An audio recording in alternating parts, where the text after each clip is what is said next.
CNN files a lawsuit against the White House. Rumor has it that the president's chief of staff and Homeland Secretary may be leaving very, very soon. President Trump goes on the attack. Lastly, we'll take a look at who is the most likely contender for the Democratic nominee for the presidency coming up in 2020. Starting off today, we'll be covering the news regarding CNN's lawsuit against the White House. For those of you who may have forgotten or do not know, this issue revolves around what took place last week during a press conference after the midterms. Jim Acosta, who's a reporter from CNN, he's, I believe, their White House correspondent, he asked President Trump some questions, which President Trump answered regarding the caravan. They had a dispute. President Trump said, all right, we're on to the next person. Let's move it. Jim Acosta refused to give up the microphone. And a White House aide, a female, came up, tried to remove the microphone. He pushed her away and then eventually gave up the microphone. However, after giving up the microphone and allowing somebody else to speak, he then interrupted them and started talking over the person about to ask the question. These actions were way out of line. And so what happened is the White House took away his hard pass, just meaning that now he has to get a daily pass in order to be part of the press conference in the press corps. He isn't not allowed into the White House again. He can go back in. He just needs to get access to a daily pass in order for him to participate in what the press corps does. CNN did not like this. They are claiming this is against their First Amendment rights and Jim Acosta's First Amendment rights by keeping the press out of the White House, which is completely untrue. As we just stated, what actually happened is now Jim Acosta just has to get a daily pass in order for him to participate in these events. He is not restricted from going in or prohibited, nor is CNN. So them filing a lawsuit on grounds of First Amendment is laughable, to say the least. It just isn't true. They just keep piling up the ammunition for people on the right to call them fake news. What they're doing is literally perpetuating lies. Nobody has taken away their First Amendment right. CNN can have somebody else go and take over Jim Acosta's place, or Jim Acosta gets a daily pass and he can go back into the White House and report as usual. The other thing that they're filing the lawsuit on is based on the Fifth Amendment, saying that due process wasn't involved in Jim Acosta's hard pass being taken away. Like, what does that even mean? That has nothing to do with what's going on. Jim Acosta isn't on trial. We don't need somebody to go through and look at all the evidence to figure out whether or not he should have his hard pass. No, the White House has the right to do this. They did not, once again, they are not prohibiting Jim Acosta from the White House, nor are they prohibiting CNN. They are still allowed to come in.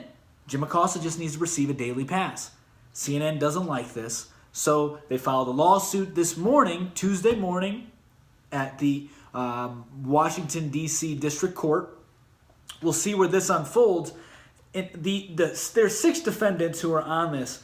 One of them is the Chief of Staff, John Kelly, the Press Secretary, Sarah Sanders, and the Deputy Press Communications Director, the Secret Service Director, and a Secret Service member. The reason why the Secret Service are in there is because they're the ones who actually took away the pass from him. This right here is not helping the divide in the country whatsoever. This is just stirring up more controversy. They're just making headline news now like they want to, so that way they're not out of everybody's mouth or mind. They just want to stay in so that way they can help further divide the country and try to push their agenda that the president is an authoritarian leader restricting freedom of the press and is slowly doing away with the First Amendment, although the White House has done nothing to restrict them from reporting still. So this claim is completely asinine, and in my opinion, from where it stands as of right now, it has no legs. So it's just going to quickly tumble because there's literally no reason for it. Jim Acosta can still go to the White House, as I keep saying. So that's what's going on with CNN right now. As far as the Chief of Staff, who is one of the defendants in the case, he is actually heading out the door. This comes from an article from CNN NBC, which they report from NBC News. They got word that John Kelly may be leaving soon after a clash he had with the First Lady, Melania Trump.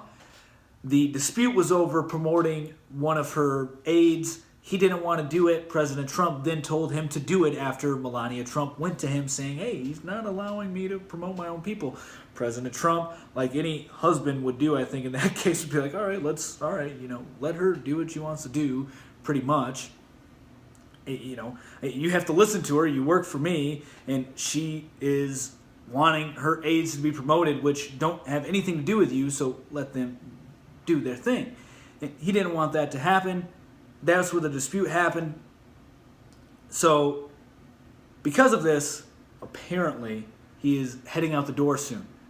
This isn't the first time there's been word that John Kelly is going to leave, though. Back in the summer, there was word that John Kelly may have not stayed past July 31st. The reason being is that the White House is completely chaotic. Everybody knows that. President Trump has went through 2 chiefs of staff before his first term in office. He has went through, I believe, 8 cabinet members in his first 2 years of office. He's about to go through 2 Homeland Security secretaries in his 2 years of office. People are just leaving. There's a revolving door in the White House. Why this is a surprise to anybody, I don't know yet. This should be very well known, especially when Trump said that this is how he works best, is in chaos, essentially. He likes people going at each other's throats. He believes it brings out the most competitive side, which in turn brings out the best in people, so that way they will try to prove themselves to actually be qualified to hold the position they're in. So this should be no surprise to anybody that there's so many turnover rates happening in the Trump administration. I do want to add that this is not unique to President Trump. This is completely different circumstances than the number and president I'm about to give you, but this isn't completely unique. So if I'm not mistaken, I believe during Abraham Lincoln's term in office, he went through like 1,500 officials in his administration. Mind you, the times were vastly different. The country was divided over slavery, Civil War, during Lincoln's time. Right now, we don't have Civil War. The country is divided, however. We are same in that regard, and we are same in the regard that race is playing a role in that divide because it's being promulgated by the left, the identity politics, which is completely detrimental to our society. The reason I say this is because these identity politics, what they do, the way I like to look at it is like this. Identity politics are no different than if you look at the districts in Hunger Games or the fractions in the Divergent series. They're different groups of people. They all get together and they except for Divergent. They're a little different. But the Hunger Games, the different districts, they're not a part of each other. They're all their own thing. And then there's this annual thing where they go out and they all fight each other. Last man standing wins it all for their district. The reason they can do this is because the districts are completely separate from each other. They have different values, so to speak. And in my opinion, the way I see, the only real reason to have identity politics is not to that extreme, but kind of in the same regard as the Hunger Games. The reason I say that is because when you start getting identity politics involved in our culture, you then start isolating groups of people and segregating them into whichever race or whatever their beliefs are, and then targeting them at one another, because in order for identity politics to work, you need to have an enemy. The common enemy in identity politics is the white straight male. So essentially what's going on with identity politics is taking away the diversity that makes America great and going back to a new set of Jim Crow laws where the blacks stay with the blacks, the Hispanics stay with the Hispanics, the Asians stay with the Asians, and the white people, well, you better pray to God that you're on the right side of the political spectrum. If not, you are the target and you will be prosecuted to the full extent. I digress. Getting back to this, John Kelly may not be staying along much longer. And so the thing is, like I've already stated, this isn't no surprise to anybody who's been paying attention to this. The only thing that really confuses me, and I'm not too sure why, this is his replacement may be the Vice President Mike Pence's Chief of Staff, Nick Ayers. I'm not too sure why he's on that list, since that's the Vice President's Chief of Staff. However, we'll see exactly what happens as this unfolds. Now, for the Homeland Secretary, Nelson, she has also been on the verge of leaving for a while now. However, she has stated that she wanted to remain in place until she reaches that year mark. There are rumors that President Trump has disliked this pick ever since her name first popped up to fill in that position. The person who supported her and actually wanted her to be in that position is the Chief of Staff, John Kelly. He's the one who gave all the good words and recommendations to promote Nielsen to that position. There's rumors that the reason President Trump doesn't like her is because she's slow moving when it comes to his immigration implementation. She isn't as hard as he would like her to be when it comes to getting things done. And people were actually quite surprised when she was the nominee because she doesn't have any experience overseeing large departments such as the Homeland Security. So these two people may be leaving very soon. This should be no surprise to anybody. The reason I brought up the whole identity things is because I got sidetracked on the Abraham Lincoln fact. But yes, President Trump has a high turnover rate. This isn't anything new, regardless of what the media may tell you. This has happened before. The circumstances were different, but this type of behavior has happened before. So, and it shouldn't be any surprise either that President Trump is going to start letting people go. I mean, hell, one day after the midterm elections, he let Jeff Sessions go. So there's probably going to be more shakeups to come. We'll see how this unfolds as we progress through the times. Now, going into something that we covered yesterday, where President Macron, the president of France, had some crude words to say to President Trump regarding his statements of nationalism and they being the opposite of patriotism, which doesn't make any sense because, as we covered yesterday, there's a lot of overlap and almost synonymous with one another. Now, President Trump has taken aim back at President Macron, saying, like I stated yesterday, but he tweeted this out today, I stated this yesterday, the only reason he's doing this is because he has low popularity ratings right now. I didn't know that the unemployment rate was so high, but it's 10% over in France. And that's the reason he started bashing Trump. And then President Trump then called him out saying, you know, France is extremely nationalist. And that's awesome. Your people love your country. Let's make France great again. And then he also made a statement that they shouldn't be worried about the United States. They should be worried about other European countries because they are the ones who created World War I and World War II, which is 100% correct. I don't see, Europe creating any world war, but of course we can't really predict when the next world war is going to happen. We can only speculate and where it's going to come from and if it even happens. Anyway, he was right in calling him out on them being nationalists. The reason he was right for that is because President Macron, as we covered in a prior episode, wants to make sure that Europe can defend itself, that France can defend itself and stop depending on the United States for military backup. In order to do that, you need to make sure your people who are going to volunteer to support your nation share the same common values and beliefs. In order to do that, you need to have a sense of nationalism, or if you want to call it patriotism, whichever but you need to have one of those.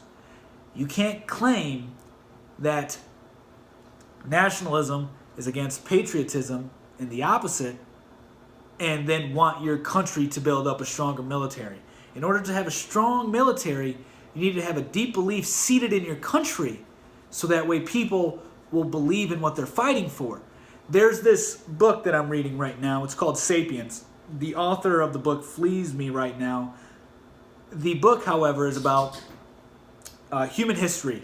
Basically, from the beginning of the first humans, about 2 million years ago or something, to where we are now.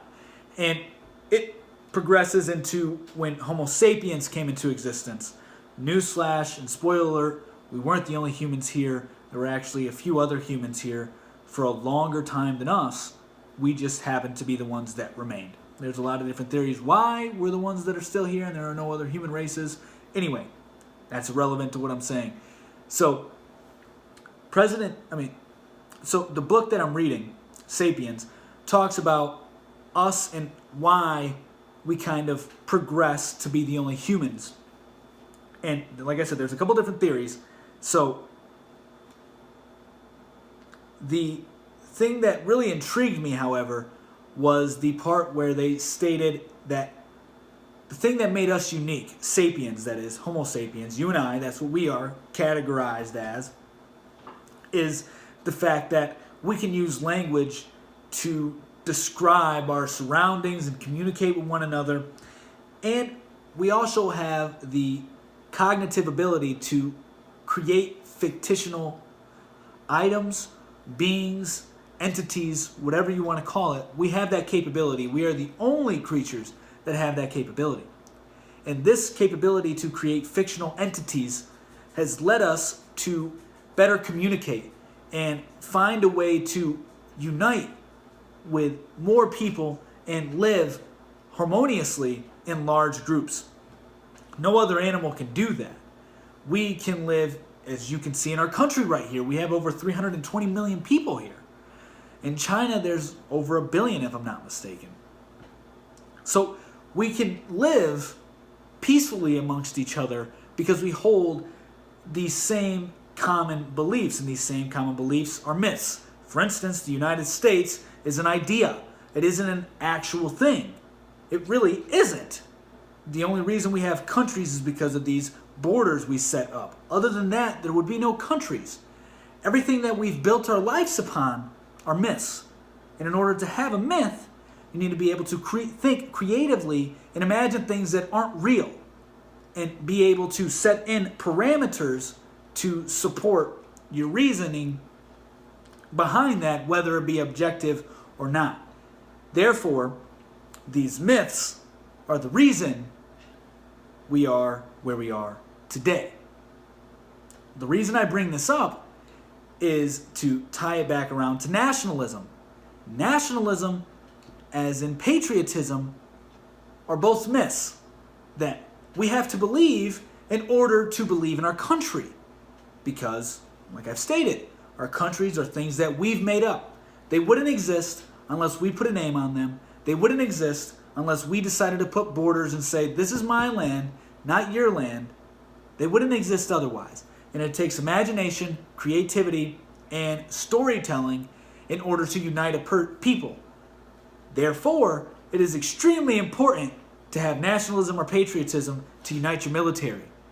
All this that we live on right now is the ability of human beings being able to tell a myth that has the capability of uniting large amounts of people. So this, I thought, was well deserved by the president of France. I think Trump did very well at punching back. So we'll see exactly, where this is going to go as far as relationships with us and Europe and NATO, because that's really the whole dispute here, is that NATO isn't paying enough money, as we've covered in prior episodes. So that's that. Now, the last thing I wanted to get to today was the Democratic voters' top choices for the 2020 presidential nominee, according to Morning Consult poll. And the top 3 choices are Joe Biden at 26%, Bernie Sanders at 9%, and Beto O'Rourke at 8%. These are the top 3 choices. What I want to say is that the Democratic Party is phenomenal at doublespeak. The reason I say this is because they call the white straight male the evil person in our society.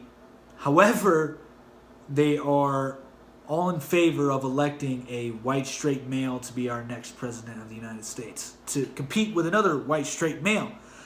But hang on, I forgot. They're only bad. Only white straight males are bad if they're Republican or have any other viewpoints than the Democratic platform. I forgot about that. That's my fault. That's my fault. I just think it's so funny that they don't have one woman in the top 3. They have Elizabeth Warren. She comes in 4 at 5%. And they have Kamala Harris coming in at 4. Cory Booker, who's black. And well, both him and Kamala Harris are black. Cory Booker comes in at 3. And then Mike Bloomberg at 2%. So 1, 2, 3, 4. 4 out of the 7 choices are white straight males. 4 of them. 3 of them are the top 3 picks. Kamala Harris, who's a minority woman, isn't in the top 3. She has only 4%. Cory Booker, who's black, he's a minority, only has 3%. But the left keep telling Republicans that we are the racist ones, keep telling us that we are not the party of diversity, when you don't even practice what you preach when it comes to who you're going to want to elect to fill in the position of the presidency come 2020. You are overwhelmingly supporting white straight males, yet you keep demonizing them. This is straight brainwash. That's why I call it doublespeak. This is straight doublespeak. This goes against everything that they've been telling us, that the white man is the problem. Don Lemon on CNN has told us the white man's the problem. I bet you he'll support Joe Biden if he runs for presidency. I guarantee it. Although white men are the problem. Let's not forget it, people. Let's not forget it. They're only the problem, though, if they're Republican. So, yeah. That's what we have for the news today. I hope you all enjoyed it. Hope you got something out of it. And I hope you all have a wonderful Tuesday. We'll see you tomorrow. Peace.